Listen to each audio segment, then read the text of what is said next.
Nice to meet you all. Thanks for joining today. My name is Drew Breunig. I'm the GERS evangelist, ambassador, whatever you want to call it, at the Overture Maps Foundation. And I've been working on Overture pretty closely since its inception. Either and Yeah, it's great. And by the way, today is a big release for us. GERS has our global entity reference system, which is our ID system, our persistent ID system for every element in our map data sets. It has reached general availability today. So today is Wednesday, but I like to think of it as GERS Day. So please join in the fun today and check out some of our releases. Awesome. Thanks, Drew. Michael? Yeah, I was just thinking we should have done this on Thursday. That rhymes closer with Thursday. But yeah, hey everyone, Michael Johns here, Geospatial Product Specialist at Databricks. I focus on geospatial all day, every day, interface a lot with our product and engineering. There's a lot of great things happening there for a long time, but especially now. We'll get into some of that today. And then I lead our SME group and have a lot of great customer conversations as well, and work with partners, great partners, especially CARTO is of course our favorite. So yeah, happy to talk with you. Thanks, Michael. And last but not least, Gideon. Hey everybody, I'm Gideon Singer. I'm a solutions engineer here at CARTO. I've been doing geospatial consulting for some time. I'm trained as an applied anthropologist. I got into mapping as an archaeologist. And I'm excited to talk to you today about how CARTO works together with Overture Maps and Databricks. Awesome. Thanks, Gideon. So the team today are going to run you through, as promised, we're going to be talking about the Lakehouse, Data Lake, leveraging Overture Maps. But we're actually going to kick off today straight into it with a demo. We know that you guys love getting straight into it in terms of the platform and how we pull data and layer data and work with Databricks and Overture Maps. So Gideon's going to kick things off. Then we've got Michael running through Lakehouse and Data Lake. And then we've got Drew running through leveraging Overture Maps for your next geospatial project. And then, as I said at the beginning, we'll have time for Q&A. So please feel free to drop those in the Q&A box and we'll get to those at the end. So with that, Gideon, over to you. All right, thanks, Josh. All right, so just a quick introduction to CARTO. We are a spatial analytics and visualization platform that is cloud native. So it's modernizing GIS, built to work directly on the data lakehouse. And then the demo you see today is going to be showcasing just how that works and what you can do with cloud native spatial analytics. In the context of Databricks, CARTO is fully integrated with Unity Catalog. We'll be leveraging Spatial SQL, integrated with Lakeflow jobs, serverless ready, and all of these combine to allow you to do limitless scale and speed with your analysis. It's an end-to-end platform, so your data starts in Databricks, it doesn't leave Databricks, and you're able to make interactive maps and BI dashboards and things like that, all while honoring the same, security features and authentication processes that you've built into your Databricks. For today's demo, we're going to be looking at how supply chain and logistics and transport companies can proactively start managing delivery delays. And this is important because on-time delivery has an impact on revenue, on penalties that a customer customer trust, and penalties related to if the delivery is late. Maybe there's something in the service level agreement or SLA that means you have to give them a discount, and ultimately it affects revenue, and all of this stuff is related. And specifically, we're going to look at how CARTO connects the dots, especially when powered by Databricks in the Lakehouse, making it seamless to enrich your delivery data with some of the data you're going to hear more about later today, such as overtures, places, and transportation layers, and ultimately leading to a tool that allows you to have fewer missed SLAs, lower cost, and happier customers. What you can see on the right here is a demo of CARTO Builder, a screenshot. We're going to show you exactly how you can leverage these tools together to understand which of your deliveries didn't meet their SLA agreement, and start to understand why. And so what we tend to hear from ops teams who are trying to flag late deliveries and pinpoint the causes, is that often one of the difficulties they have in doing this analysis is bringing together siloed tools and a lack of standardized data. They need to take their traffic data, their delivery data, the routes that actual trucks followed and breadcrumbs and things like that, and be able to run scalable analyses on them and turn it into a information-ready product where people reviewing the last day, week, or month or year of orders can start to understand why they aren't meeting those SLAs. And the value of bringing these tools together is going to be, reducing the time it takes to do that investigation, ultimately reducing churn and penalty cost, and making the overall process for uncovering some of these reasons and explainer factors more readily available. And so the way that CARTO is able to do this with Databricks and Overture data is by bringing together our analytics workflows. So CARTO workflows, which you can see up here on the left, is a low-code, no-code tool that connects directly to your Delta shared tables in Overture.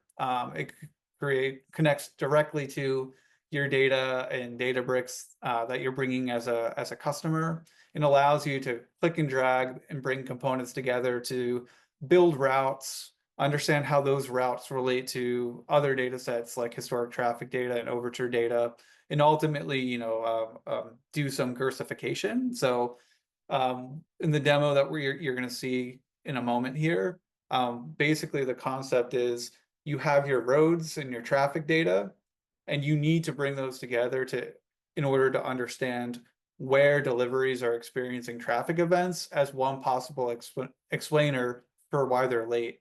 And it's that GERSification that you're going to hear a little bit more about from Drew later today that makes that possible.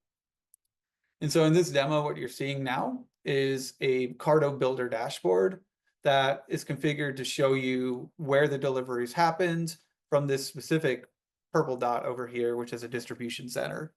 And if you take that dot and then try to understand of those deliveries, which ones are not meeting the requirement, you can use CARTO's widgets here to filter down to SLAs that are not achieved and looking at those that experienced traffic and those that didn't. And if you click on those, because this is leveraging Databricks, everything is a query sent back to your table, and you're able to filter down that dashboard very quickly and start to get a sense of, okay, there's a geographic component here happening that's explaining why some of these SLAs aren't being achieved. Once you've identified those, you might want to share that as a report. And so within CARTO Builder, you can add comments, share static reports, or you can build a workflow, which is also natively a Databricks Lakehouse job. And once you've done that, you can create a separate map that drills down to the specific locations that you want it to flag as an analyst, and gives you a meaningful way to sort of interact and comment and get a sense of, okay, maybe the SLAs that we drew for these points that are in Southern Maryland, which is a little bit further away than some of these other sites, maybe 1 hour isn't enough to reach them. Maybe we need to rethink a one size fits all to what our service level agreement for the amount of time to deliver to these customers should be. And that's the end of the demo, and I'll pass it over to Mike. Yeah, thanks, Gideon. So I'm going to take a little bit of time to review the Databricks data intelligence platform, specifically focused on how you might accomplish geospatial workloads, such as what Gideon just reviewed. Obviously, CARTO plus Databricks, and plus Overture Maps in this example is a very powerful combination. At the heart of the data intelligence platform is Unity Catalog. That is really where all assets are governed. So when you think of a catalog, you may often think of table governance, but really what Unity Catalog is based around is not just tables, but files, code such as notebooks, dashboards, apps, and models as well. This is really the heart of the platform where governance and capabilities sort of extend from. Below that is really, it's not lost in the title, Delta Lake versus Data Lake, which is a little bit of a tantalizing title. Hopefully not clickbaity, right? But Delta Lake is really the heart, the format at the very bottom that's really powering a lot of the capabilities. And then we build up semantics of your actual data, kind of understanding your data as you appreciate it and value it. And over that foundation, we're able to help with a wide range of ETL, orchestration, AI, and data warehousing needs for customers. Next slide, please. So just starting in on ETL, data engineering is really at the heart, at the core of just a lot of what it takes to get value out of data. There's all manner of data out there. Customers often are working with spatial and non-spatial data. We would say Databricks really excels in that mixture of how to blend data together. And so spatial formats, as you're thinking about ingesting data, spatial formats would be a sort of a sub thread within how do I ingest data in general. And so these formats are built on the lake, the ability to ingest is built on the lakehouse capabilities. The lakehouse itself unifies batch and streaming. So no matter how your data is coming, there's a unified architecture for that. The APIs that we power, that we've built into the platform itself, are powered by our best-in-class Photon engine. And so kind of on the ETL front for spatial, there's various like raster vector unification patterns, maybe climate data unified in different ways with other data, business data and spatial data blending. So all these kind of different patterns start to build up on what you're doing the ETL for, might be an early question that you're asking. And then, the ability to do various spatial indexing. Some is built into the product, some is more of like manual or steps you can take to add capability beyond what product directly sort of automates. And various coordinate reference system transforms. So that's kind of like the outlines of spatial for ETL. The next slide hopefully will make it a little more clear. So the dotted line in this picture is really the lakehouse. So you can think of a lot of things as being sort of adjacent to the lakehouse. You have different data sources. Some may be very much data lake already. And really, I'm using data lake in this case more specifically for cloud object storage as the place where your formats live, your various data lives. And so that call out is really the blue box on the left. That you can see a lot of the popular formats. We hit all kinds of formats at Databricks, so there's always the more exotic formats. It really doesn't matter. It's just kind of a category of different formats and how those are going to how you're going to want to extract value out of them in the lakehouse. And so while file formats are kind of maybe what we think of immediately, there's obviously various other commitments customers have, various databases where they're either sort of querying into in more of a federated approach, or possibly migrating from, in some instances, depending on the system and sort of what the needs are of the customer, various change data capture patterns to extract kind of in a streaming pattern to bring data into the lakehouse. Various telemetry, sensor data, IoT type data, all the above. I don't have to explain to you what data is in your organization, but we recognize there's a wide range. When the data is coming into the lakehouse, of course, there's going to be a number of different connectors and readers that are involved. Some of those are going to be Databricks provided capabilities. Some will be open source. Some will be maybe your own. Some will be maybe partner provided.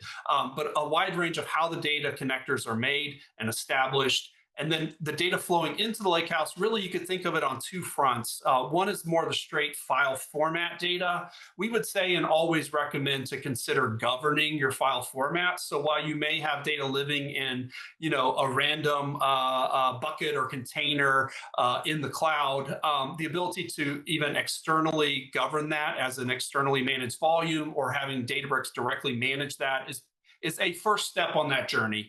And so file formats coming in, maybe they're going to be extracted further, and more kind of table-based products will eventually be derived from that over some additional processing. But we would definitely say, volumes is a place for formats to directly live and be governed. But really the data and the metadata is seeking a way to be extracted into the lakehouse format. And so that's where the kind of the black line would follow you up through various phases of enrichment and deduplicate deduplication, data quality into like aggregates and business ready data like the gold layer supports. That's our medallion architecture, not to throw 1,000 terms at you. And so in the lakehouse, there's the governance, there's the compute engine powered by Photon, there's product APIs specifically for geospatial. We'll talk about those. And then there's this kind of wide ability as a platform to bring in your favorite geospatial library or integration and very polished integrations such as what CARTO offers. And so this is kind of the outlines of how the lakehouse looks. Next slide, please.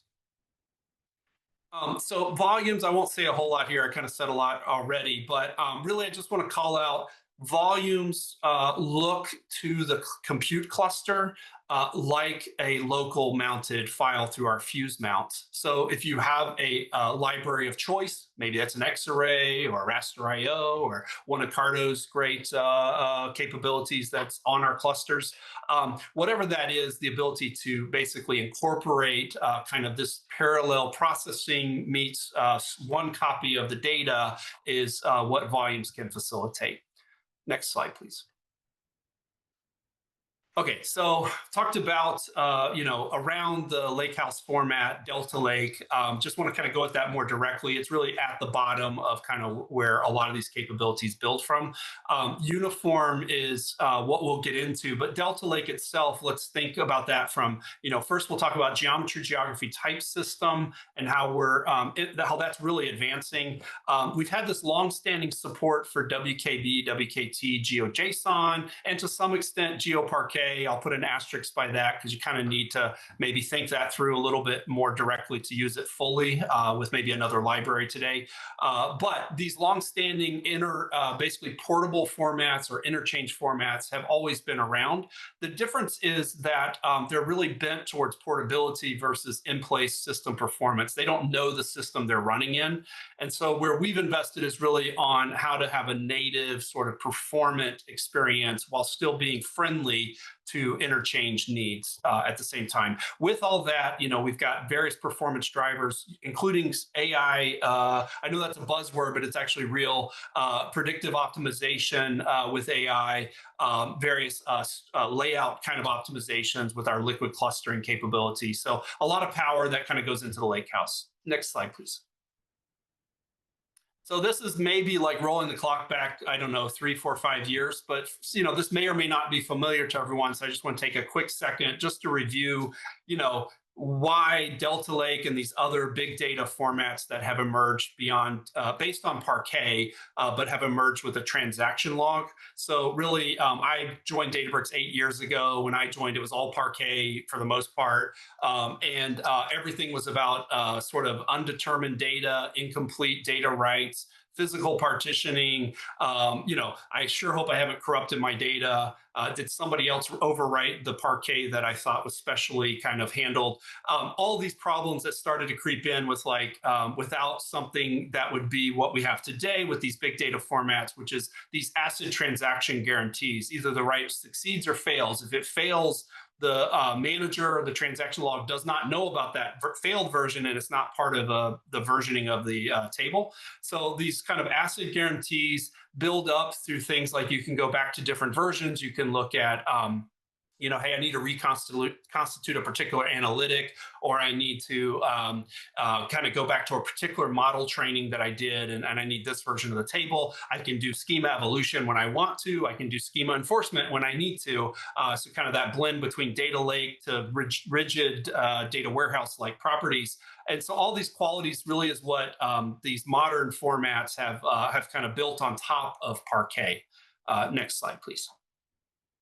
And so uniform is really, I think, one that may get lost in the conversation, but it's an emerging, and Databricks is definitely standardized around this. We call it uniform, but it may not mean anything to everyone quite yet.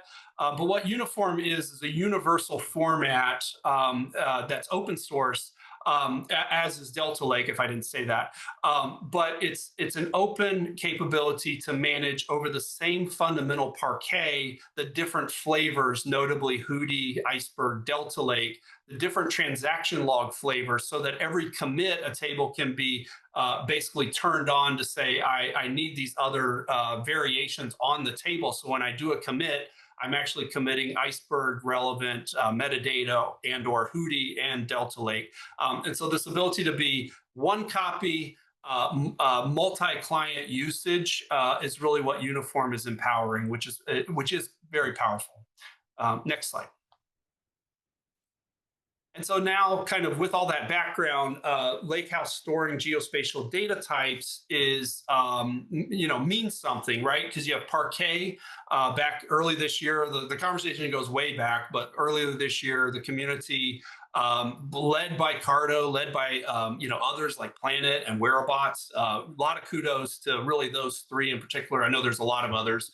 But they were big drivers for, hey, look, we've done a lot of things with GeoParquet. CARTO has always kind of been right at the forefront of these conversations. Done a lot with these formats. We really want to get it more deep, not just convention, but actually part of the specification. And so Parquet kind of getting that approval as the logical type, really Iceberg leading the charge as how to implement it as the kind of main reference implementation. Delta Lake, our engineering and other kind of very deeply embedded resources at Databricks have all been a part of coordinating these format specifications. So Iceberg v3 is the specification that will have the new types. It'll also have like variance and deletion vectors. But that v3 specification is this alignment with Delta Lake and Iceberg for Uniform to be able to eventually here to be able to translate between the two, including these geospatial types, which is geometry and geography. And so we've just done just fairly quickly, we've done the open source Delta Lake RFC is out for approval now as a summit for us, which was a couple weeks ago. And so a lot of great things in addition to our natively implemented Delta Lake capability, the open source is getting the same treatment. This will be just one click to show one more thing, Gideon. So the last thing I'll call out on this is that it's a big area too for Spark to know what these types are. So back in early May, Databricks sponsored a SPIP for Spark to add the types, and that's been approved. So Spark in the future, you can think later this year into early next year, 4 dot something I would anticipate in the Spark series, we'll know what these types are when it sees them. So that's all a big set of initiatives that is great to see come through. So on the data warehousing front, you think about everything we talked about. Well, now you can do an awful lot on this great foundation, this great capability. And so Databricks for data warehousing, first just more generically, open SQL APIs, ANSI compliant with Spark 4, that's the default. So you have default ANSI compliance, compatibility. These AI-driven query optimization patterns are built around all this capability. We're able to drive with our architecture a defensible, I'll say, leading price performance for data warehousing. And so in product, we've got the types. These we'll talk about this more here in a second, but we got the types. We've got the spatial temporal functions that are coming to kind of their full maturity here now, and H3 indexing, which has been around a while. Next slide, please. So this is more of the details. So we have 80 spatial SQL expressions really focused around vector data. We tend to look very hard, like most people do, I think, at what PostGIS has done. So if we're going to do something different than PostGIS, we want to have a really good reason to do that. But overall, PostGIS is how we think about what we're implementing. So we have these SQL expressions, but also in Databricks, there's multiple language bindings. So you can think notably Python and Scala bindings for the same expressions. And then, of course, the types. This is in a private preview today, but in a month, in our next Databricks runtime release, which is 17.1, that'll be at a public preview level. And public preview at Databricks is a productionizing level, so that may not be clear. It comes with public documentation, of course. It comes with stable APIs, and most notably, it comes with the ability to file support tickets. So you get SLAs around the capability.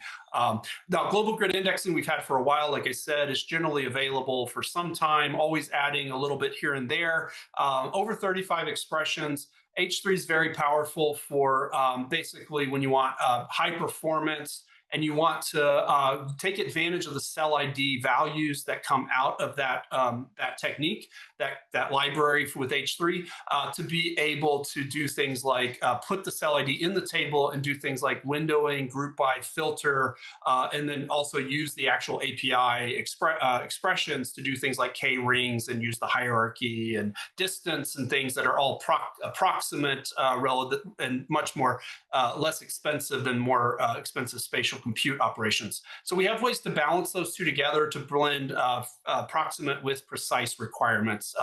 There's a lot of capability to do that.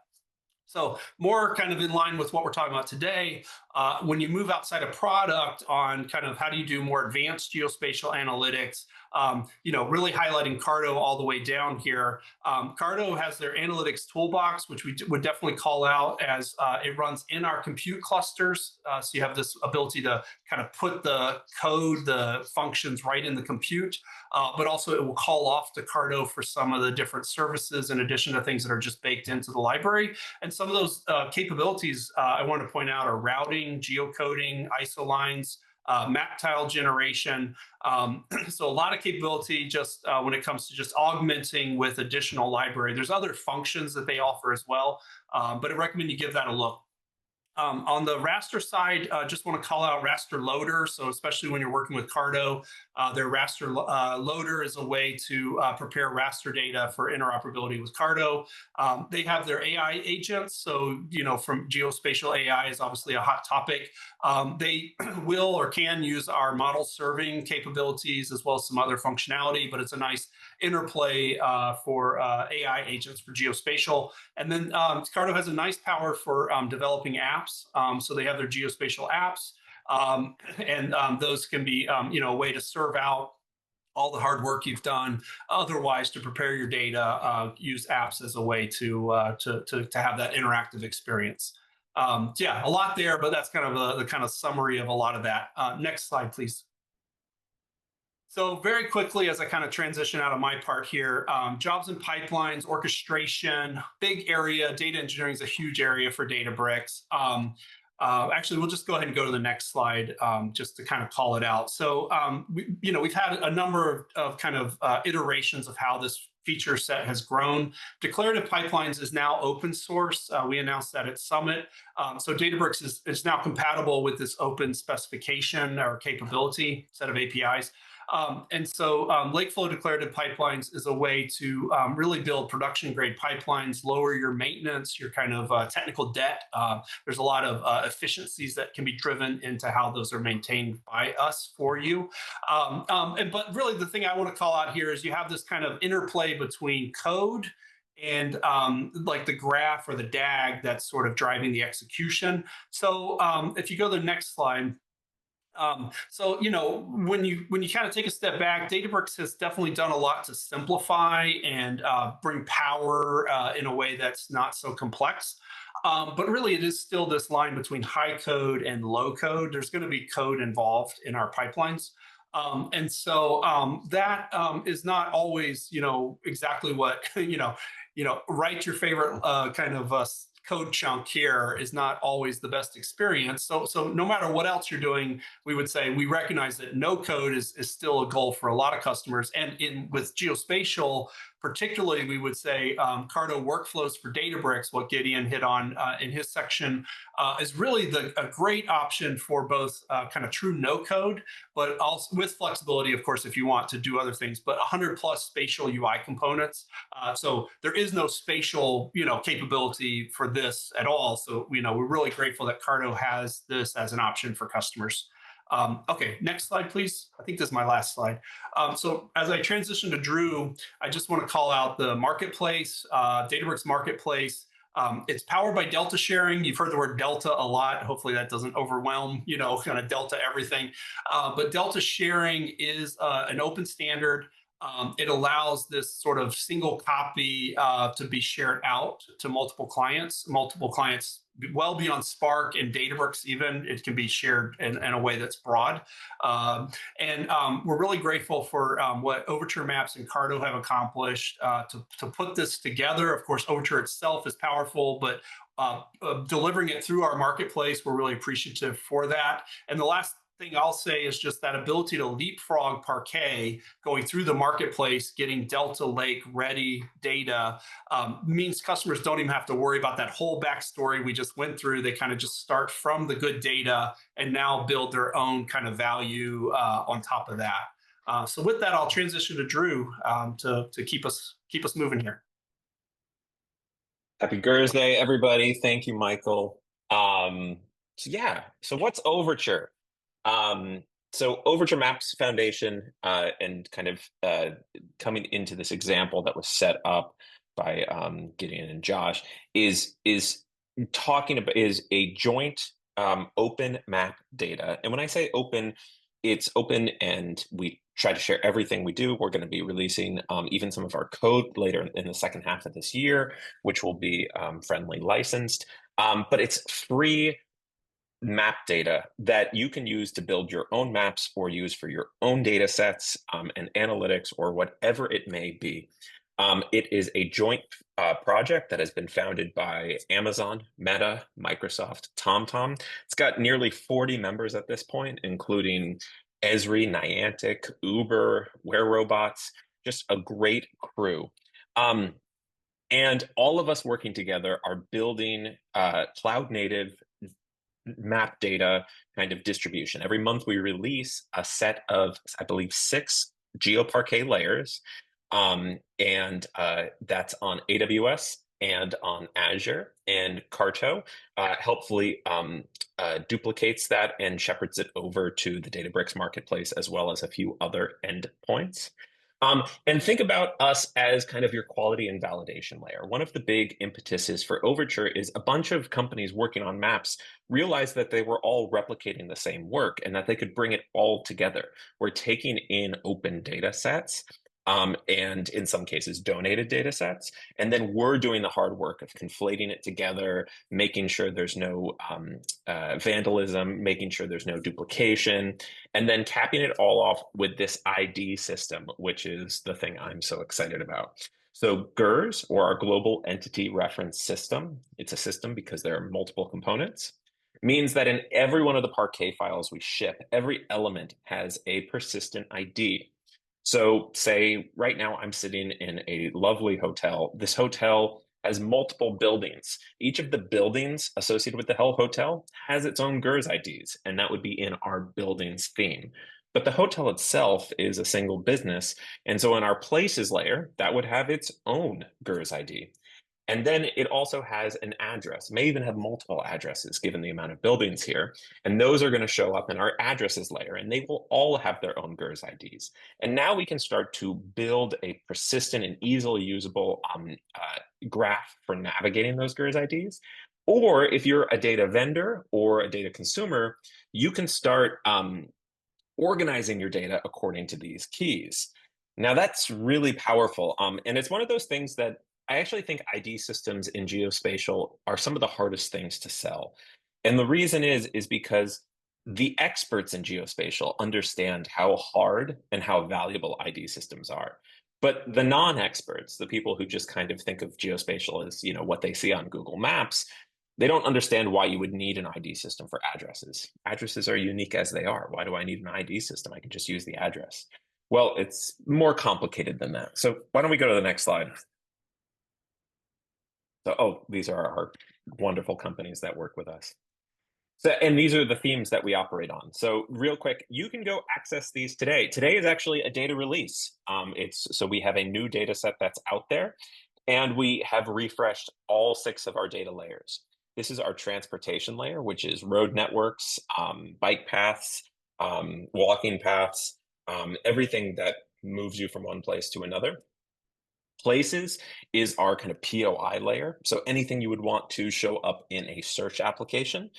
So shops, restaurants, hotels, landmarks.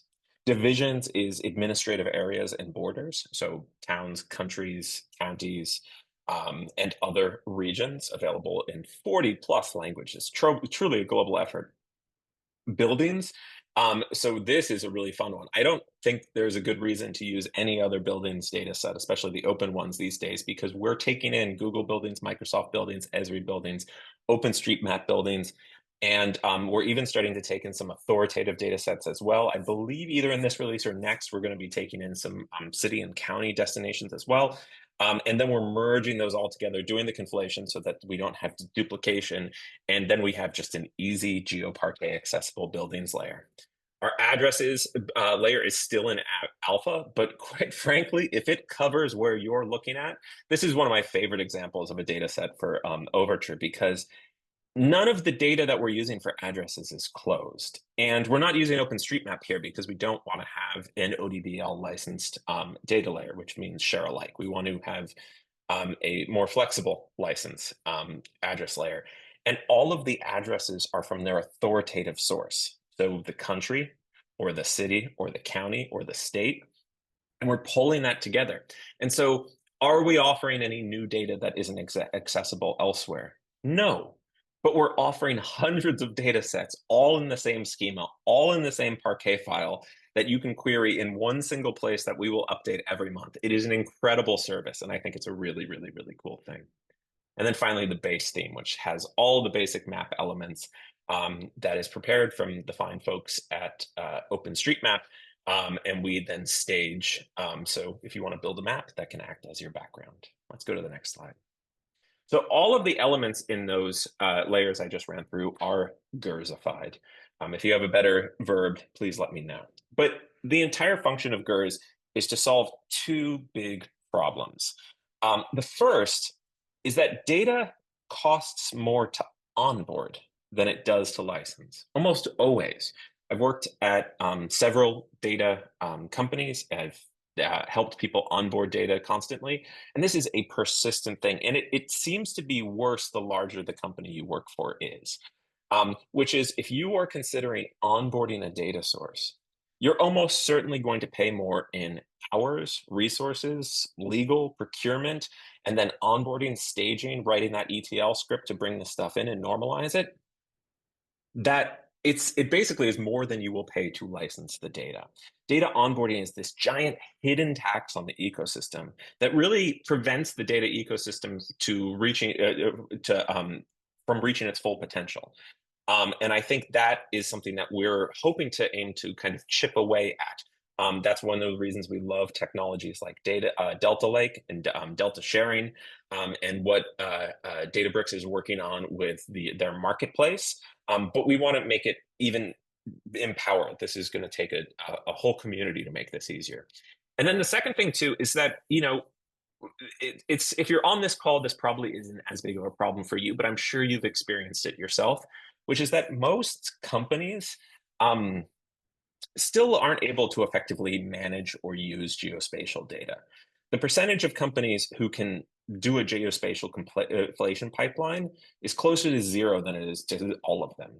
And the percentage of companies who can do a column join is closer to all of them. And so we want to make it as easy as possible, where possible, that people can just do column joins to work with geospatial data, because every single company can benefit from geospatial data. And we want to work with companies like Databricks and CARTO to make it even easier.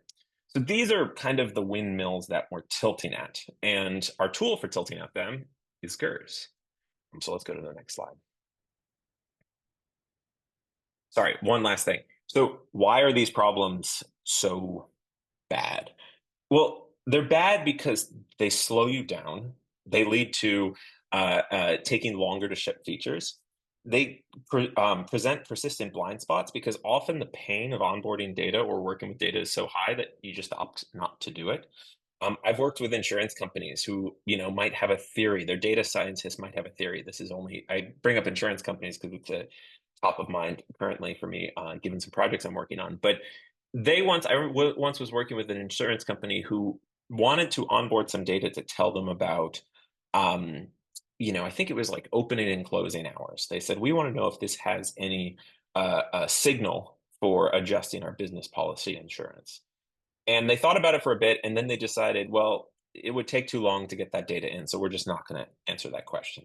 So it just remained as a persistent blind spot. They didn't look at it. They weren't able to run the hypothesis. They weren't even able to kind of fail faster. They weren't able to find success. And, that's a travesty. They end up with less rich products. And then finally, because of what I said before about geospatial being hard to work with, is you end up with these stubborn silos. Like, how many of us have worked with companies or do work at a company where geospatial is like a team that almost feels like a separate organization compared to the rest of the technical org?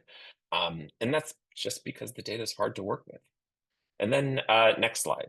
Let's talk about GERS, I believe. And then let's go to the next slide. Perfect. So let's talk about the global entity reference system.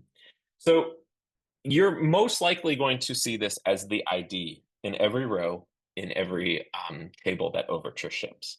It's a universal framework for structuring and mapping mapped data across systems. Every row in all of our releases has a GERS ID, and our pipelines work as hard as possible to ensure that that ID is persistent.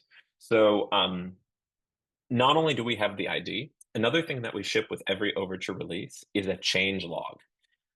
The change log has the GERS ID, and it tells you what happened to it this release. It tells you, was it added this release? Is it brand new? Was it deleted? So it's not even in this review. It was in the last release, but now it's not in this release. Did its data change? So maybe we updated the phone number for a business, or maybe we opted for a higher resolution building imagery, but the building, has the same GERS ID because we recognize it as the same building. That would be a data changed, or nothing happened. If nothing happened, then it just lives through. And this is this kind of nice sort of resource. The other thing that is also really helpful, two more components I want to talk about, is we also are shipping today a registry. So if you have a GERS ID and you're like, I don't know what this refers to, I see it in my data set. Well, you can check against the registry to see exactly what it is, and that will point directly to the Parquet shard or partition where that record exists. So we've, in some of our testing, we've had, couple second lookups just on standing Parquet, nothing staged in a data set. Really great for a central registry to tell you what a GERS is. This is also really helpful because we only maintain a couple releases worth of backlogs for privacy reasons. And so you may have an ID from several records ago, and you want to say, hey, is this a GERS ID? I can't check the two data sets. I want to check the registry, and we can go through there. But the other thing that's really useful about GERS ID is it becomes a function for enriching data sets. So I've done some examples where I take maybe restaurant health scores from the county, those little like pass-fail restaurant health scores, and I conflate them with our places layer, and then I organize them based on GERS ID. So now I can export that data join file, keyed off of GERS ID in one column and scores over here. And that can be used by anyone using Overture and enriched this way.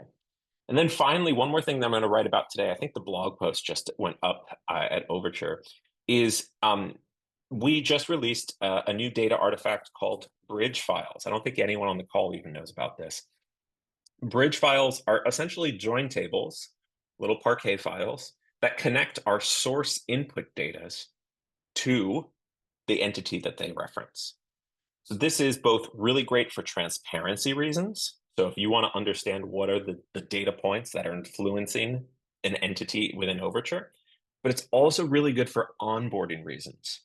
If you're using meta business IDs because you're an advertising company or you're a small business, SaaS software company, you can use the meta bridge file to places and just walk that table, and suddenly you have GERS IDs, and now you have geospatial information for those entities.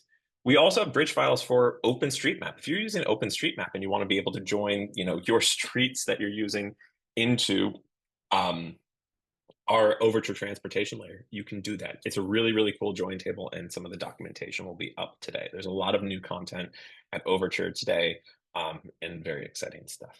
So next slide. Thanks. Questions?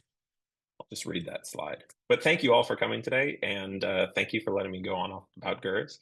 I encourage you to check out more. Go to overturemaps.org today and see what's cooking. I just went on to the Overture site actually, Drew, and I can see the blog up there launched and live. So feel free to please head over to the Overture Maps website and take a look on their blog section. Really interesting stuff.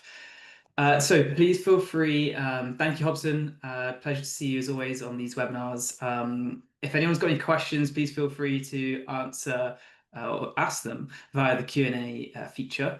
I guess, Michael, just to kick off with you then, final verdict, data lake versus delta lake. It's kind of a confusing title and topic for everyone, right? Because delta is really about quality of the data and the structures within, and the data lake is what you're running the compute on. So maybe just your final thoughts there on clarifying that for our audience. Yeah, I mean, obviously, we talked a lot about different format commitments, external sources. I would say the first level is just to think about governed versus non-governed data. So, no matter what your sort of investment level is, to think hard about how to sort of, on Databricks Lakehouse, how to think about extending that boundary with governance with Unicatalog for volumes minimally. And so, and what I didn't say earlier as well is like if you have kind of read only or not high scale data, you can get by with a lot of things. And so when you have, kind of I have my reference GeoParquet. It has, things that are just more read only that I'm going to incorporate eventually into other products that may not get translated. So it is kind of a governance versus not governance, and then what's the investment level. But I would say the benefits are still reliability goes way up. I definitely have lived through the chapter, like probably most of us, of pre-Delta Lake, Iceberg, Hootie. But reliability goes up with these transaction logs and asset guarantees that you get. That's an important area. And I would say performance has gone way up with things that get into the kind of layout and the statistics that are generated. You can avoid physical partitioning, which is a big, my eye twitches a little bit when I think of some of those days back earlier. And the single copy idea is really important, to not have this data estate that has everyone squirreling away their special copy. To be able to centrally kind of manage data, and then things like Delta sharing, Delta uniform become ways to have that one copy, multi-client, multi-use pattern. So probably haven't like solved the question, but I do think use the right capability, know your options, and make your investments kind of with the information at hand. Nice. Thanks, Michael. Appreciate it. And Drew, question for you. This is actually from me. Please, folks, please ask questions as we go through. Oh, actually, we just had one come in. So from Jordan, what platform would you recommend for metadata and documenting the ETL process? Has anyone worked with Open Metadata or Microsoft Fabric?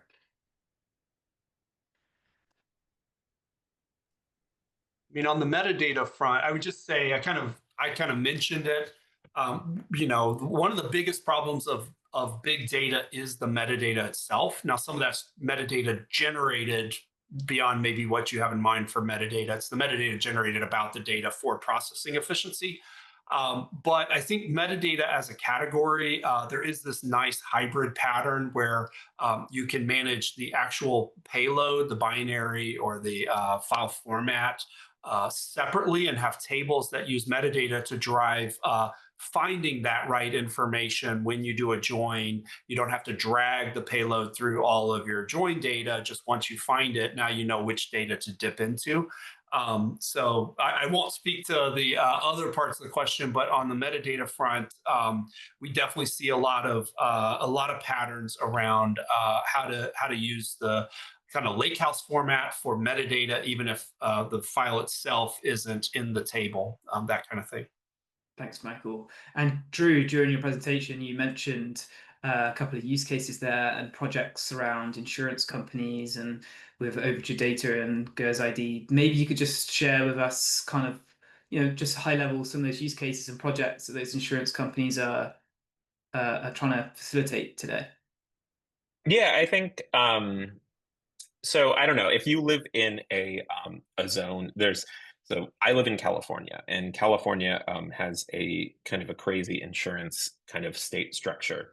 And one of the things that bugs me about it is that a lot of our terms and the way it works is often done at the city or like zip code level, which is kind of crazy because you can see like areas, like if you're just considering things like fire risk or flood risk, there's so much detail that just does not get captured depending where you are. If you're in, a downtown, I'll use Oakland, for example. If you're in downtown Oakland, fire risk is effectively nil. But if you're in the hills, which is, basically same city, it's a tinderbox. And it is, a completely different insurance situation for those two regions. And so smart insurance companies that I've talked to are hungry for new data. And they are hungry for data that can give them more granular, can help them make more granular decisions about what policies to write. Because at the end of the day, they want to write policies, and they want to be the one that wins in that bidding war for your policy. They don't want to have a blanket ban on a zip code if 3/4 of that zip code is completely insurable. So there's a kind of rising kind of, I think the smart insurance agencies I work for are ahead of the curve. And there's kind of a balance between the precision of regulatory policies versus the precision of the data you can access on the market. And so being able to quickly join data is so valuable to them because they need to make decisions in times shorter than it takes a company to onboard data.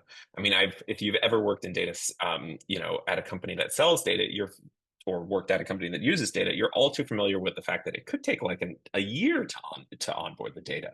They get the data, but it takes that long just to get in a place where their analysts can use it. And so we're seeing a lot of innovation and investment around making that entire process easier. Nice. We've actually an extension of this question coming, Drew, around what other types of data sets are on the roadmap for Overture and plans regarding topics like non-urban land use. Yeah. So right now, land use is captured in base. So that's kind of where it lives. We aren't gathering, multiple open data sets to grow that. It's not currently a huge priority at the moment. Again, we're focused on building maps, and but the nice thing is that because we have this ID system, we don't want to build everything. And there's a lot of data that's incredibly valuable that we don't believe is yet commoditized. And so if you are a company that has the best flooding data in the world, you can just connect it to the Overture addresses data set or Overture buildings data set, link it to the GERS, and that's how you deliver it. And it becomes a selling point that allows anybody who's already working with Overture data to be able to onboard your information in an hour as opposed to months. Yeah, some huge efficiency gains there. Gideon, final thoughts from you. We're kind of 2 minutes from wrapping up here, and of everything you've heard today from a CARTO perspective, GERS IDs, Overture Maps, working with Databricks, insurance vertical. What are your final thoughts on everything we've talked about today? Yeah, well, we at CARTO are really excited to be, at the forefront of using this Overture data for many of use case, ranging from telcos to supply chain logistics to just understanding climate risk on buildings in general, as well as retail site selection analysis. The list goes on, and really, I think one of the things I was thinking about, Drew, as you were talking there, was the sort of history of customers coming to some of this analysis in the first place, and historically having Excel spreadsheets with zip codes and BI dashboards that can make a quick choropleth map of a state boundary or county boundary, maybe a zip code boundary. But there's, historically a little bit of a technological sort of affordance there with what you were able to do with those tools if you were a business analyst. And where we're at now is, you know, the art of the possible with the quality of the data that you and your team have created, and the engine that CARTO has to visualize that data combined with the Delta sharing of Databricks. Where we're at now is relatively unprecedented, and that's what's so exciting about the conversations we're having now and the types of use cases this is going to continue to unlock. Yeah, I think just to tack on one more thing, the zip codes thing is like such a good example of a market signal that we all should have paid attention to a decade ago, which is everyone wants to, like, there is this kind of thrashing and like it's what I call like the revenge of the smart person who knows the domain expert, which is someone comes in and is like, I want, I want information organized by zip code. And we would come in as geospatial experts and you'd be like, zip codes aren't even shapefiles. They're actually routes. And they're there and they're optimized for delivering the mail. They're not optimized for data analytics. And we'd like have all these reasons why they were bad. But at the end of the day, they were so easy to work with for data users. And that's why libraries like H3 like just shot through the roof once they came out. Like Isaac builds that, puts that software in everything, and suddenly everyone's using it because it allows you to basically do what everybody wanted to do with zip codes, no matter what your platform is. Now, I love H3. It's great for a whole bunch of things, but it doesn't reflect the human-built environment. And that's why, and this is the difference, I like to say, it's the difference between location, which is great for H3, and place. And places are the human-built things, the city boundaries, the buildings, the park benches. Like people don't speak in latitude and longitude. They say, I will meet you over there at this restaurant, and I will insure this restaurant, or I want directions to this restaurant. We talk about the landmarks that we see in the world, and we have been lacking something that makes it as easy as zip codes for exchange. GERS is not as easy as zip codes these days for data users, but I hope at some point to be there. But I see it as an incredible market demand, and we can build better tooling off of it.